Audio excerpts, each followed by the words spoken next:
Happy Friday. Thanks for joining us here on THV11 News at Noon. I'm Michael Aaron here with Chief Meteorologist Tom Brandon. I had to throw in the word chief. Yeah, the line got cut off at the top there. Because I'm not used to. You know what? It's nice to have you on the Noon on a pretty nice weather day. It's a pretty nice weather day. You know, no severe weather out there. Nothing like that to bring you to the Noon show. No, not today. But it's funny you mentioned that because Sunday we will have a chance of a few isolated strong storms. Good to know. Now, doing the Noon show today, Nathan is taking care of evening weather duties, and I'll be out in Benton. We're going to have that forecast in just a moment. All right. So let's get you caught up to date. Yeah, very nice conditions, 70s, a lot of 70s around Arkansas with partly sunny skies. You see that gray matter there, Hot Springs, Mena down to Texarkana. That is some low-level cloud cover and some fog that is having a hard time breaking up. But some of that low cloud cover will move to the north-northeast, and we expect some changes just in time for your weekend. Hour by hour this afternoon, partly sunny to at times mostly cloudy. We'll work that in toward the latter part of the day, and still the thought is about 74. Now, some of you might be going down to Oaklawn. Not a worry whatsoever. Upper 60s to low 70s for the forecast for Oaklawn racing today, which gets underway first post at 12:30. We'll take a look at your weekend outlook in just a moment. Right now, we'll send things back to Michael.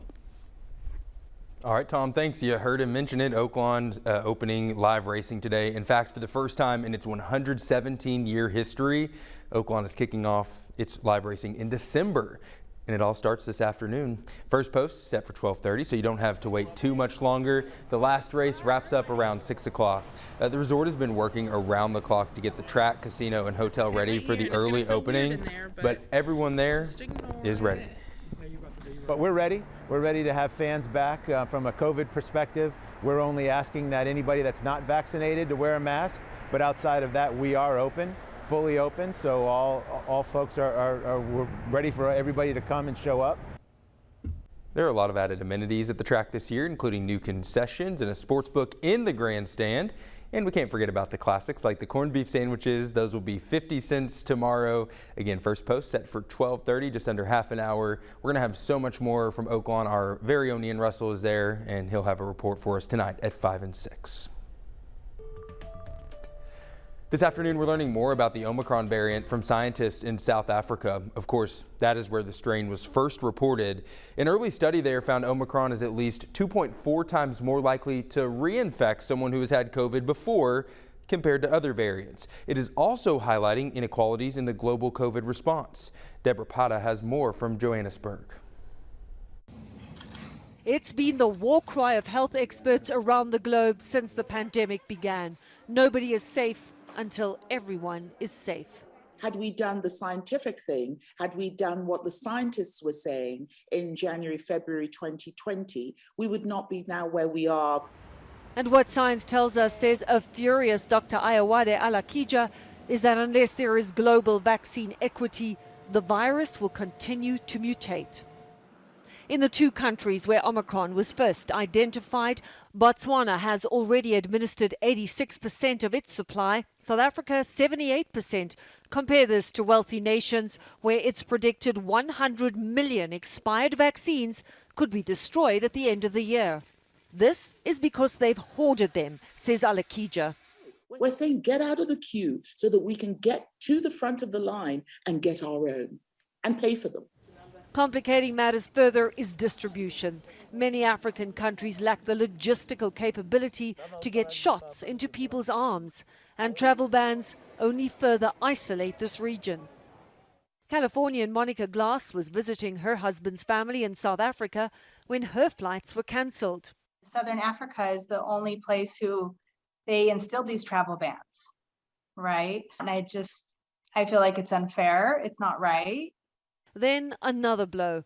While waiting to make new travel arrangements, she tested positive for COVID and is isolating in Cape Town. I have mild symptoms. I am vaccinated and I'm a nurse. So I work in a COVID unit. I've been around COVID and this is the first that I've had COVID as far as I'm aware. A far bigger concern is getting home to her 3 children when the infection clears.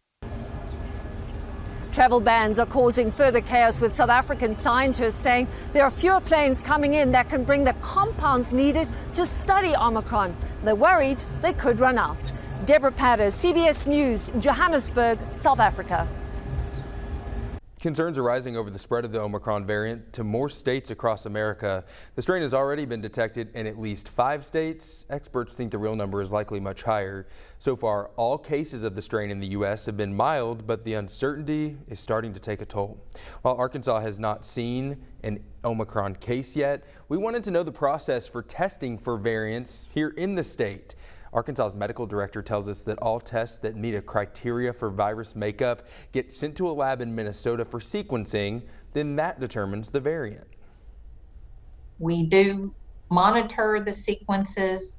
We're working to be able to sequence within the state. That will give us more rapid turnaround. We're not there yet, but hopefully we will be in the near future.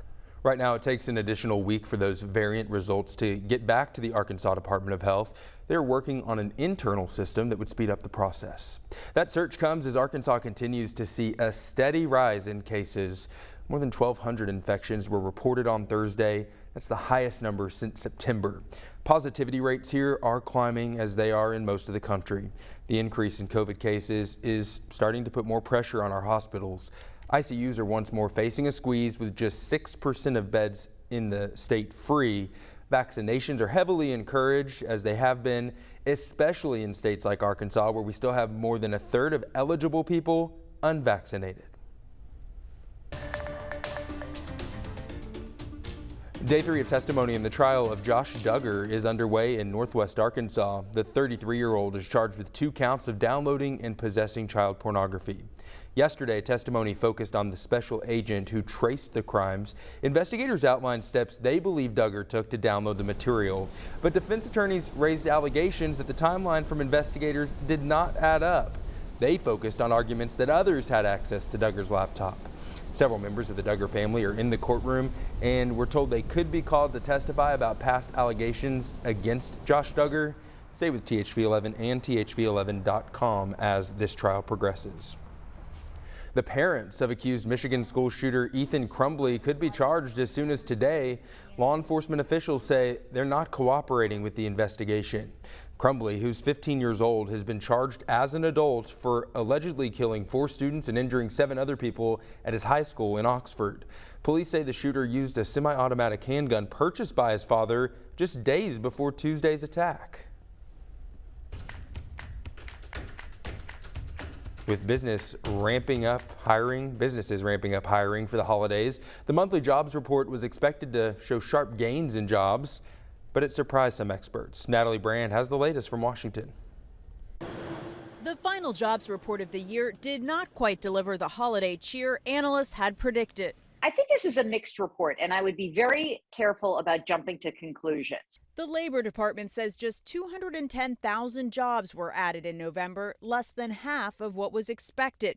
But unemployment fell to 4.2%. CBS News business analyst Jill Schlesinger says that's where the good news lies. And what's really important also to note is that the unemployment rate went down for the right reason. There were more people in the labor force, so that was a positive, and also that a lot of those people got jobs.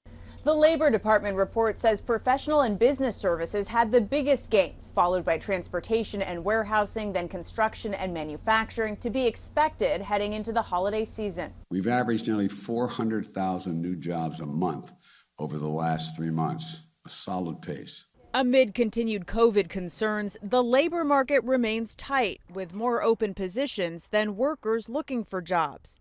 We're looking to put on another 40,000 people just for the holidays, and many of them, again, will stay with us long term. The U.S. Postal Service is among employers trying to staff up right now. We know that it's going to be another record season for packages. As for the economy overall, Jill Schlesinger says it's a critical time with new uncertainty over this latest COVID variant. We hope it doesn't backslide, but we really have to watch this carefully. Heading into 2022, analysts say the pandemic could continue to impact the pace of recovery. Natalie Brandt, CBS News, Washington. Calling all angels. Families across Central Arkansas need your help. How you can make this Christmas one they will never forget. Still ahead. Tom. Certainly not feeling like Christmas or winter outside. Another very warm day. Look outside right now. We've got a few clouds building in, and that will be the case tonight. Tomorrow we'll have rain chances, and we'll even talk about a chance of a storm coming up after the break.